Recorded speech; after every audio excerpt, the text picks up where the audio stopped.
बिस्मिल्लाहिर्रहमानिर्रहीम। आज का जो हमारा टॉपिक है that is sexual reproduction in vertebrates. इसमें हम मुख्तलिफ वर्टिब्रेट की क्लासेस के अंदर एग्जांपल्स डिस्कस करेंगे सेक्सुअल रिप्रोडक्शन की। सबसे पहले तो सेक्सुअल रिप्रोडक्शन जो है वर्टिब्रेट्स के अंदर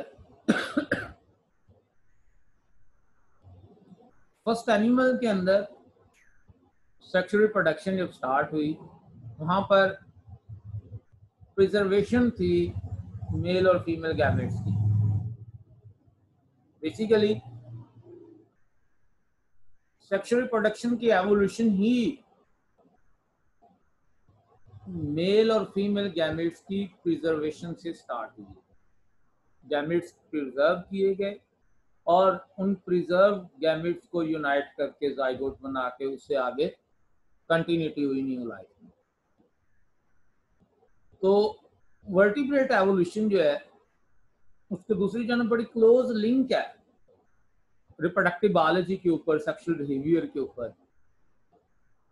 ठीक है, जो जैसे जैसे एवोल्यूशन होती गई वर्टिब्रेट्स में, यानी कि फिश इवॉल्व हुई, फिर एम्फीबियंस, रेप्टाइल्स, बर्ड्स, मैमल्स बने, साथ साथ उनके रिप्रोडक्टिव बिहेवियर में ऑर्गेनिजम्स के, उनके सेक्सुअल बिहेवियर के अंदर उसमें भी एवोल्यूशन होती है, उसमें भी चेंजेस आती है, उसमें भी बेहतरी आती है।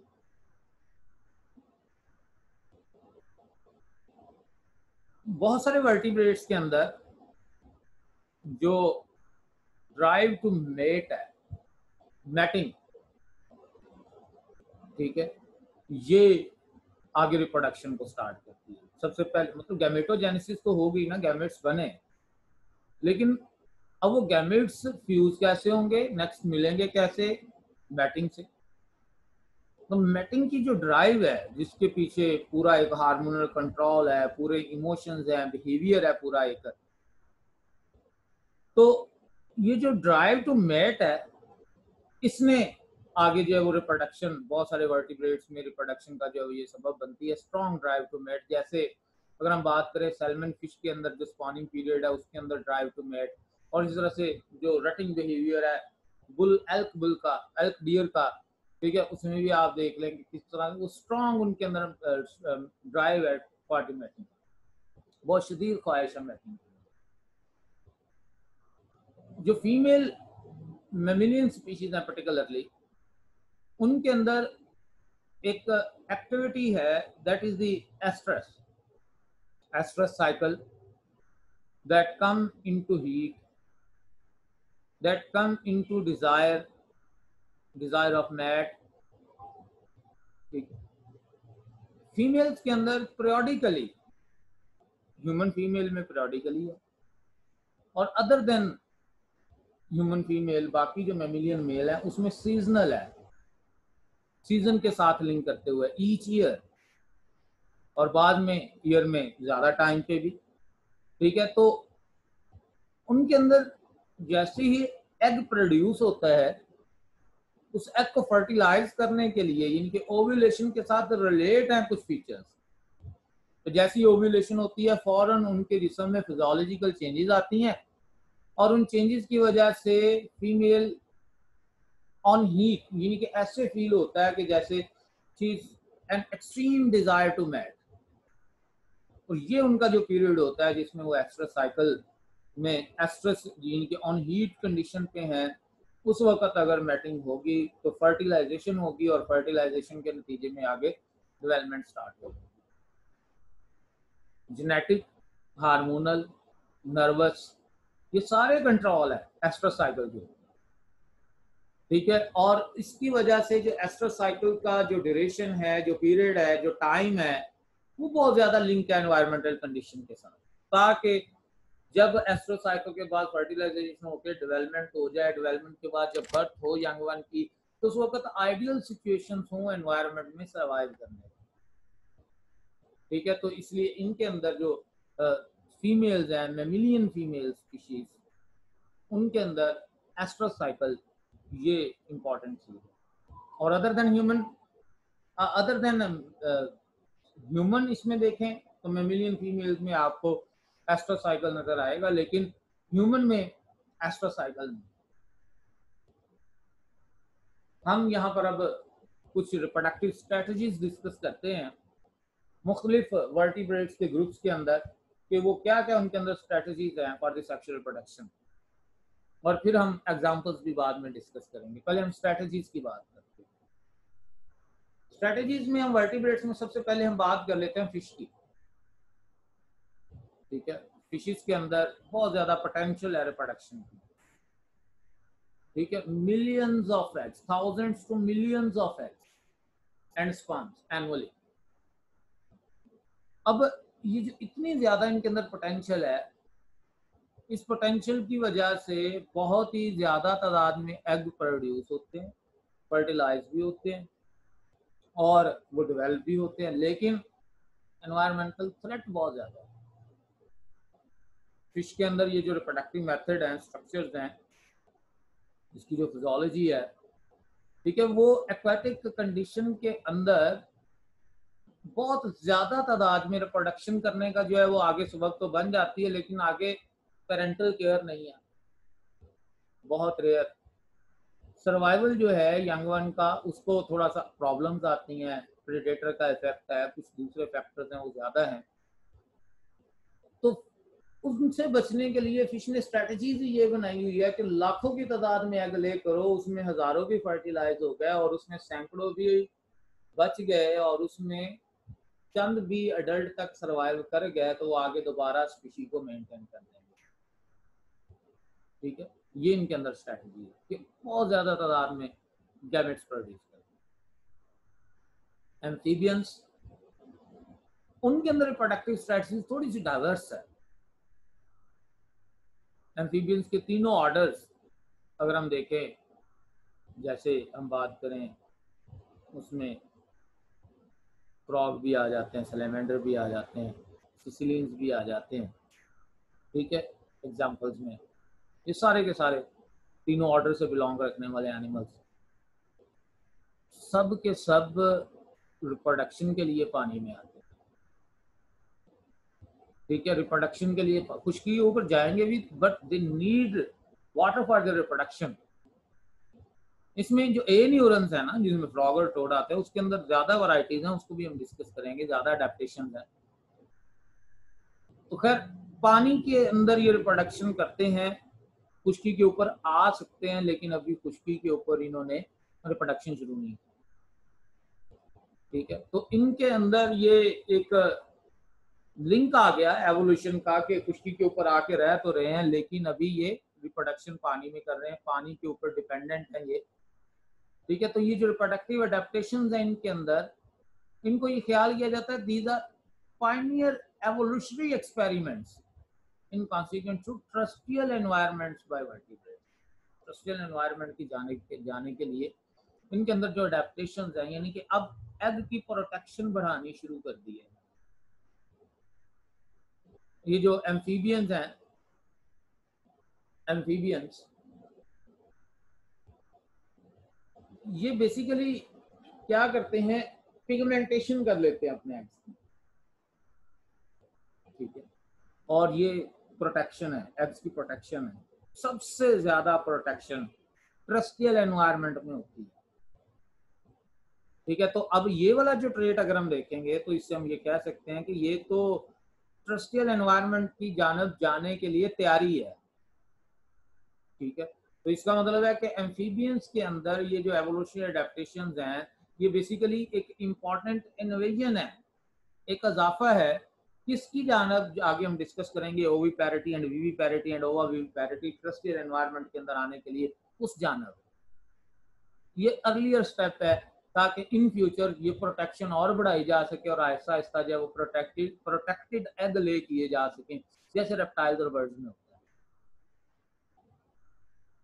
रेप्टाइल और बर्ड्स ये क्या करते हैं, इन एग्स की प्रोटेक्शन और बढ़ा देते हैं। एम्फीबियंस ने क्या करते हैं, जस्ट पिगमेंटेशन करते हैं, ये ऊपर से भी प्रेडेटर देखे तो उसको लगे एग नहीं पड़े हुए, नीचे पानी जो है वो ट्रांसपेरेंसी, और नीचे से भी अगर प्रेडेटर देखे तो उसको लगे पानी में एग्स नहीं पड़े हुए, क्योंकि वो डार्क पिगमेंट्स जो है वो उसको नजर आते हैं। तो अब वो इस तरह से पिगमेंटेशन से क्या होता है कि एग का पता नहीं चलता, एग की लेकिन कोई शेल नहीं है। रेप्टाइल्स और बर्ड्स ये प्रॉपर ये इनके इर्द गिर्द, इनके शेल के इर्द गिर्द, एग के इर्द गिर्द शेल बन जाता है, शेल्ड एग। हम रेप्टाइल्स की बात कर लेते हैं पहले कि रेप्टाइल्स जो हैं उनके अंदर चेंजेस आ गई हैं, उनके अंदर एवोल्यूशन स्ट्रेटजीज ये हैं, रिप्रोडक्टिव स्ट्रेटजीज ये हैं कि उनके एग को डेसिकेशन रेजिस्टेंट बनाया गया है, शेल प्रोड्यूस करे। बहुत ज्यादा ड्राई एनवायरनमेंट में भी एग ड्राई नहीं हो रहे। और फिर एक्स्ट्रा एम्ब्रियोनिक मेम्ब्रेन्स, इनका एग एमनियोटिक एग है, मीन कि एम्ब्रियो को प्रोटेक्ट करने के लिए एमनियन, एलेंटाइस और कोरियम 3 तरह की प्रोटेक्टिव लेयर्स हैं। ये एक और एवोल्यूशनरी फैक्टर है, ठीक है। और फिर एक और बड़ी इंपॉर्टेंट कि इनके अंदर yolk, that is the huge amount, flat embryo है जो यॉक के ऊपर डेवलप करता है और यॉक को फीड करता रहता है, मीन के वो जो फर्टिलाइज्ड एग है उसके साथ यॉक की अमाउंट मिला के उसके ऊपर शेल प्रोड्यूस करके उस शेल्ड एग को ले किया गया ताकि क्या हो सके कि ये शेल्ड एग डेसिकेशन से भी बच सके और इसके अंदर एम्ब्रियो को खुराक भी मिल जाए। खुराक उसके अंदर जो है वो खुराक को इस्तेमाल करता हुआ एम्ब्रियो मुकम्मल डेवलप होगा, डेवलप होकर एग से वो हैच आउट हो जाएगा। मैमिलियंस के अंदर शेल्ड एग नहीं है उस तरह से, तो कुछ स्पीशीज के, लेकिन उनमें वो एग को फिर with in the body protect किया हुआ है। मीन आप रिप्रोडक्टिव स्ट्रेटजीज देखें कि जैसे जैसे हायर एनिमल्स की जानब हम जा रहे हैं ज्यादा से ज्यादा एग की प्रोटेक्शन हो रही है, ज्यादा से ज्यादा एग की प्रोटेक्शन हो रही है। इवन के जब हम मैमल्स तक बात पहुंचते हैं तो एग को इतना प्रोटेक्ट किया जाता है कि that is retained within the body और बॉडी के अंदर ही इसको डेवलप करवाया जाता है। That developmental period is called as gestation period. ये जो गेस्टेशन पीरियड है it's mean that to bear, कि बर्दाश्त करना उस अंडे को अपने अंदर, अपने जिस्म के अंदर ही उसको रखना, उस वहां पर उसको फर्टिलाइज करना, वहां पर उसको नरिश करना, वहां पर उसको गैसेस देनी, वहां पर उसकी जो है वो वेस्ट मटेरियल को लेना निकालना, सारा काम इनके डेवलपमेंट पूरी बॉडी के अंदर। और जब मुकम्मल डेवलपमेंट हो जाए तो फिर उसको बर्थ की सूरत में बाहर निकालना। इनके मैक्सिमम मैक्सिमम यहाँ पर जो है वो क्या है कि एग की प्रोटेक्शन है और वो डेवलपमेंट की जानब उसकी आसानी से सर्वाइवल। तो जैसे जैसे एग्स की प्रोटेक्शन बढ़ रही है वैसे वैसे उसकी तादाद कम होती जा रही है। यानी आप फिश को देखें तो वो हजारों की तादाद में एग ले करते हैं, एम्फीबियंस को देखें सैकड़ों में है, रेप्टाइल्स को देखें चंद, यानी कि आप कह लें कि 8 से 10 हैं, बर्ड्स को देखें उससे कम है, एक वक्त में एक दो, और मैमल्स को देखें तो वो तो सिर्फ एक, वो भी सीजनल या पीरियोडिकल।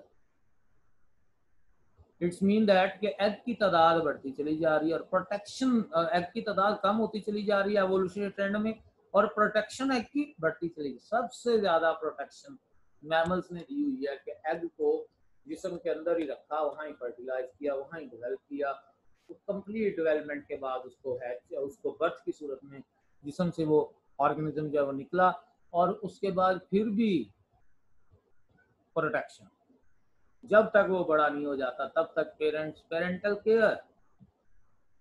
केयर सबसे ज्यादा मैमल्स में है, बर्ड्स में भी है, रेप्टाइल्स में कम है लेकिन है थोड़ी, ठीक है। मतलब जैसे जैसे आगे ट्रेंड बढ़ता है चला पेरेंटल केयर भी बढ़ती चली जा रही है,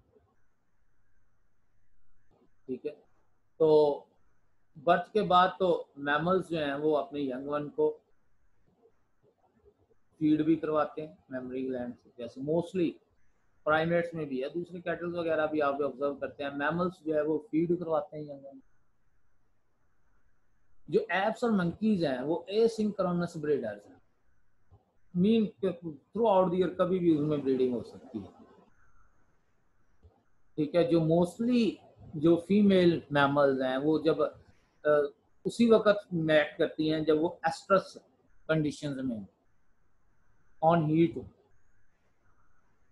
ह्यूमन के अंदर ट्रेंड थोड़ा सा डिफरेंट है। जो ह्यूमन फीमेल हैं उनके अंदर एस्ट्रस फेजेस उस तरह से नहीं है, उनके अंदर जो है मेंस्ट्रुअल साइकिल है, and human female can reproduce through out the year, periodical activity है, हर महीने जो है वो एग ओव्यूलेशन हो रही है, through out the year reproduce कर सकते हैं। and they can also engage in sexual activity without reproductive purpose. ठीक है, ये भी एक इंपॉर्टेंट एवोल्यूशनरी फीचर है कि एक तो ये रिप्रोड्यूस कर सकती हैं through out the year human female, दूसरा ये रिप्रोडक्टिव पर्पस के बगैर भी सेक्सुअल बिहेवियर के अंदर ऐसी चेंजेस आई हुई हैं तो ये सेक्सुअल एक्टिविटी में एंगेज हो सकती हैं। मीन कि इनके अंदर जो सेक्सुअल डिजायर्स हैं, जो इमोशंस हैं, that are not linked to ovulation, ovulation के साथ लिंक नहीं है उस तरह से। जैसे हमने एस्ट्रो साइकिल में डिस्कस किया कि ओव्यूलेशन हुई, फौरन ही फीमेल की बॉडी में इतनी changes I, that is on it, लेकिन ह्यूमन के अंदर ऐसा नहीं। ठीक है, ह्यूमन में इमोशंस वो कंट्रोल में है, ब्रेन के कंट्रोल में है, हार्मोनल कंट्रोल है, फिजियोलॉजी, और ये हमारे ये हालांकि इनकॉन्शियस है, लेकिन हमने कुछ हद तक ये जो इमोशंस हैं, जो बिहेवियर्स हैं, जो हार्मोन्स हैं, जो इंस्टिंक्ट्स हैं, जो कंट्रोल है, एनवायरमेंटल कंट्रोल एक एनिमल के ऊपर, ये सारा इसमें हमारा कॉन्शियस कंट्रोल आ चुका हुआ है। ठीक है, कॉन्शियस कंट्रोल, हम इसको थोड़ा कंट्रोल कर रहे हैं, और अगर किसी में कंट्रोल नहीं है तो फिर तो वो दूसरे एनिमल्स की तरह ही हो गया। ठीक है, तो ये जो सेपरेशन ऑफ सेक्स है as compare to other animals, other organisms, ठीक है, इससे क्या होता है कि ह्यूमन के अंदर एक कल्चर की डेवलपमेंट है, कल्चर की डेवलपमेंट, ह्यूमन स्पीशीज के अंदर एवोल्यूशन टू अ कल्चर है, बाकायदा मैरिज कल्चर है। ठीक है, उसके बाद ऑफस्प्रिंग प्रोड्यूस करना, फिर उनको मतलब कंट्रोल प्रॉपर, और फिर ये फैमिलीज बनाना, ये कल्चर है। और इसमें पीछे एवोल्यूशन या दूसरे लफ्जों में रिप्रोडक्टिव स्ट्रेटजीज के अंदर जो चेंजेस हैं, ठीक है, अडेप्टेशन हैं, ये इंपॉर्टेंट फीचर है पीछे। खैर, हम यहाँ पर वन बाय वन डिस्कस करते हैं मुख्तलिफ ग्रुप्स को। सबसे पहले अब हम बात करेंगे यहाँ पर वर्टिब्रेट्स की, कि वर्टिब्रेट्स में किन किन में सेक्सुअल रिप्रोडक्शन होती है। तो ऑलमोस्ट तमाम वर्टिब्रेट सेक्सुअल रिप्रोड्यूस करते हैं, स्वाय कुछ लिजर्ड्स ऐसी हैं और कुछ फिशेज ऐसी हैं जो पार्थिनो जेनेटिकली, दूसरे लफ्जों में पार्थिनोजेनेसिस के जरिए भी रिप्रोडक्शन शो कर रही हैं कुछ। तो वन बाय वन डिस्कस करते हैं मुख्तलिफ ग्रुप्स को। पहले हम फिशेज की बात कर लेते हैं कि फिश के अंदर सेक्सुअल रिप्रोडक्शन कैसे है। तो जितनी भी फिशेज हैं वो एक्वेटिक एनवायरनमेंट में रिप्रोड्यूस करती हैं। जो बोनी फिशेज हैं उनमें फर्टिलाइजेशन एक्सटर्नल होती है, एग जो है उनके पास यॉक इतनी मौजूद है कि वो डेवलपिंग फिश को शॉर्ट टाइम के लिए वो यॉक प्रोवाइड कर सकें। यॉक के ऊपर फीड करती है, फिश डेवलप होती है, और जैसे ही वो ग्रो करती है वो उसके बाद फौरन खुराक की तलाश में, ठीक है, होती है। थाउजेंड्स ऑफ एग्स जो वो प्रोड्यूस होते हैं, फर्टिलाइज होते हैं, और मेच्योरिटी तक पहुंचते पहुंचते थोड़े से सर्वाइव करते हैं।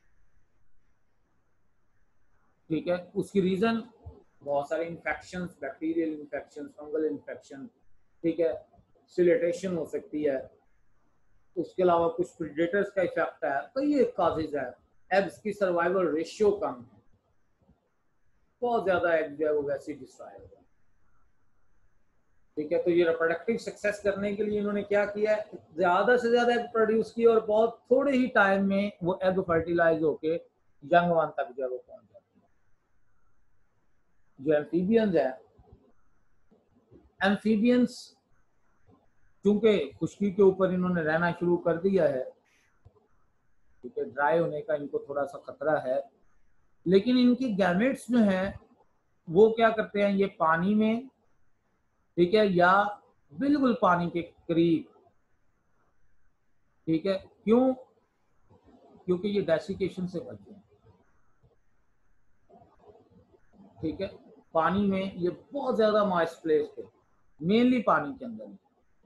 ठीक है, तो जो फर्स्ट एम्फीबियन के हवाले से बात करें तो ये फर्स्ट वर्टिब्रेट हैं जो लैंड के ऊपर आए हैं, लेकिन अभी इन्होंने रिप्रोडक्शन लैंड के ऊपर शुरू नहीं। ठीक है, ये अपने लाइफ साइकिल को कंप्लीट करने के लिए इनको पानी की जरूरत है। फर्टिलाइजेशन एक्सटर्नल है, डेवलपमेंट एक्सटर्नल है, ठीक है। हाँ, थोड़ा सा वेरिएशन आ गई कि यहाँ पर जो फ्रॉग और टोड है उनमें जो मेल है that grasp over the female, और जैसी फीमेल एग रिलीज कर रही होती है फौरन मेल उसके ऊपर स्पर्म रिलीज करते हुए फर्टिलाइजेशन करवा रहा है। फर्टिलाइज जो एग है वो जब एम्ब्रियो में डेवलप होते हैं तो उसमें लार्वल स्टेजेस आती हैं पहले, ठीक है, क्योंकि यॉक कम है, थ्रू आउट मुकम्मल डेवलपमेंट जब उस यॉक के ऊपर नहीं हो जाती तो पहले लार्वा बनता है और लार्वा फिर फीड करता है पानी में, और लार्वा जो है वो मुख्तलिफ स्टेजेस से गुजरता हुआ टेडपोल से होता हुआ अडल्ट में चेंज होता है। This is the Metamorphosis. तो इसमें मेटामॉर्फोसिस है एम्फीबियंस के अंदर। जो रेप्टाइल्स हैं, जो पहला वर्टिब्रेट्स का ऐसा ग्रुप है जो मुकम्मल तौर पर खुश्की के ऊपर आया हुआ है, जिसने रिप्रोडक्शन भी खुश्की के ऊपर करनी है, और रिप्रोडक्शन खुश्की के ऊपर करेंगे तो एग तो डेसिकेट हो सकते हैं, लिहाजा ये क्या करते हैं, इंटरनल फर्टिलाइजेशन फर्टिलाइजेशन इंटरनल करते हैं, और इंटरनल फर्टिलाइजेशन करने के बाद उस फर्टिलाइज्ड एग के साथ कुछ याक की अमाउंट मिला के उसके ऊपर शेल प्रोड्यूस करके they lay shelled egg, mostly they are oviparous, ठीक है, mostly reptiles are oviparous, they lay shelled egg. Internal fertilization से गैमेट्स प्रोटेक्ट रहते हैं, ड्राई नहीं होते, जब उनके ऊपर शेल आ जाता है वो ज्यादा प्रोटेक्टेड हो जाते हैं। फिर भी कुछ रेप्टाइल्स ऐसे हैं जो ओविपेरस की बजाय ओवाविविपेरस में, mean they produce egg and eggs retain within the body, वो शेल्ड एग जिस्म के अंदर ही रहते हैं, वहां पर ही उनकी डेवलपमेंट कंप्लीट होती है, और फिर डेवलपमेंट कंप्लीट होने के बाद उस एग को ले किया जाता है, और एग ले होते साथ ही उसमें जो यंग वन है वो हैच हो जाता है, ठीक है। इट्स मीन के रेप्टाइल्स जो हैं ये मोस्टली रेप्टाइल्स वो भी ये ओविपेरस है, और कुछ जो है वो रेप्टाइल्स वो ओवोविविपेरस। जो ओवोविविपेरस है उनमें जो एग हैच होते हैं that in the body of female, और वहां पर ही यंग वन डेवलप होते हैं और यंग वन अलाइव। एग लेनी उस तरह से किए जा रहे जिस तरह से ओविपेरस में, ये दूसरे लफ्जों में ओविपेरस में डेवलपमेंट एक्सटर्नल है और ओवोविविपेरस में डेवलपमेंट भी इंटरनल है। फर्टिलाइजेशन तो इंटरनल है ही है, तो इंटरनल फर्टिलाइजेशन के लिए इनके अंदर रिप्रोडक्टिव ऑर्गन का बनना, ये भी रेप्टाइल्स का जो एक इंपॉर्टेंट फीचर है जो आप पहले कॉर्डिनेट में डिस्कस कर चुके हैं। रेप्टाइल्स के हवाले से अगर हम बात करें तो जो रेप्टाइल्स हैं उनके अंदर खुश्की के ऊपर आने की वजह से प्रोटेक्शन बढ़ गई है।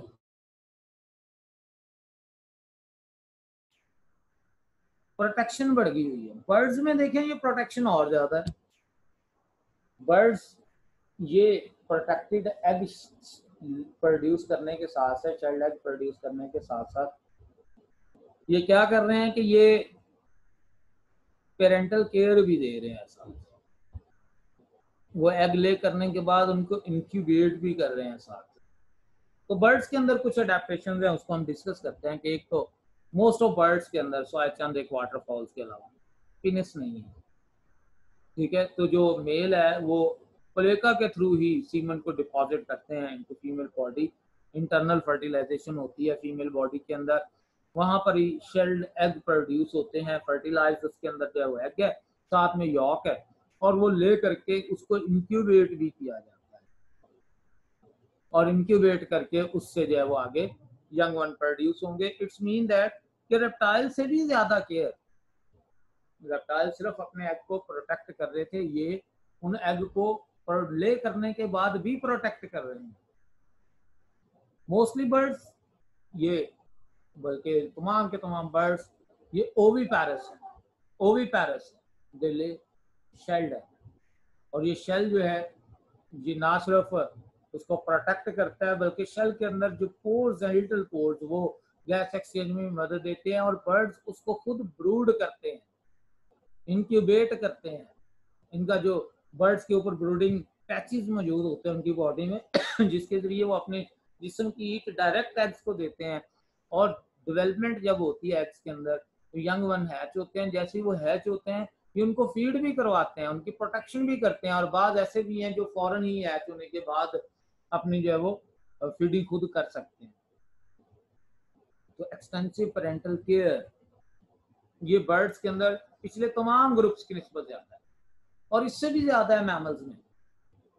मैमल्स के वाले से बात करें तो जो मोनोट्रीन्स हैं जैसे डकबिल, प्लेटिपस वगैरह, spiny anteater, that are the egg laying mammals, that are the oviparous section, ठीक है। और बाकी तमाम के तमाम जो है वो मैमल्स वो विविपेरस है, और जो विविपेरस है वो क्या करते हैं कि वो जो है वो एग को रिटेन करते हैं विद इन दी बॉडी। और विद इन दी बॉडी भी दो तरह से रिटेन है, कुछ मार्सूपियम के अंदर रखते हैं, मार्सूपियल मैमल्स, ठीक है, वो यंग वन को अपने पाउच में रखते हैं आफ्टर शॉर्ट गेस्टेशन, वहां पर ही जो है वो पाउच के अंदर ही प्रोटेक्शन की जा रही है। और कुछ प्लेसेंटल मैमल्स जो कि यूट्रस के अंदर रखते हैं और प्लेसेंटा के थ्रू डेवलप करके जब तक डेवलपमेंट कंप्लीट नहीं हो जाती यंग वन को जो है वो बर्थ ही नहीं होती। तो ये सारे जो है वो इसमें मैमल्स के अंदर आप देखें कि और ज्यादा प्रोटेक्शन हो रही है, और ज्यादा प्रोटेक्शन हो रही है। और इवन जब बर्थ भी हो जाती है उसके बाद फिर उसको फीड करवाना, उसकी प्रोटेक्शन करना, नरिशमेंट एंड प्रोटेक्शन, अनटिल के वो जो है वो यंग वन वो अडल्ट नहीं हो जाता। जब वो अडल्ट हो जाता है, रिप्रोडक्टिव एबिलिटी के काबिल हो जाता है, तो फिर उसको जो है वो अलग किया जाता है। तो ये एक मैमल के अंदर जो ट्रेंड देखा गया है वो सबसे ज्यादा पेरेंटल केयर, सबसे ज्यादा प्रोटेक्शन एग की, ठीक है, मीन के मैक्सिमम चांस के वो जो एग प्रोड्यूस हो रहा है वो फर्टिलाइज होकर वो मुकम्मल इंडिविजुअल ही बना दें, और एग की तादाद यहाँ पर कम होगी।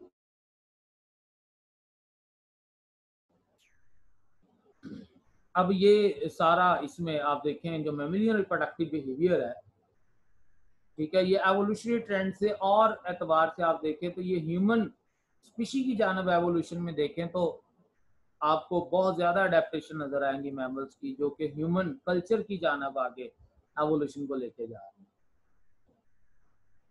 ये मुख्तलिफ ऑर्गेनिजम्स की एग्जांपल्स हैं।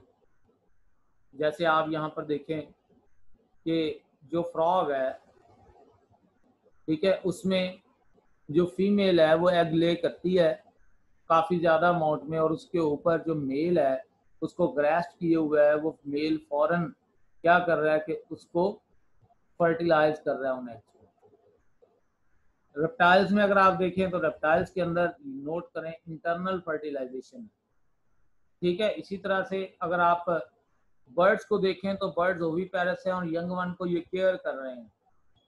और अगर आप मैमल्स को देखें, पर्टिकुलरली प्लेसेंटल मैमल्स हैं, तो ये यंग वन को प्रोटेक्ट कर रहे हैं, नरिश कर रहे हैं। क्लियर हो गया? तो यही अडेप्टेशन हमने सारे डिस्कस की थी एवोल्यूशनरी पॉइंट ऑफ व्यू से। इसके रिलेटेड कोई भी क्वेश्चन है आप मुझे व्हाट्सएप कर सकते हैं या मेल कर सकते हैं। अल्लाह हाफिज़।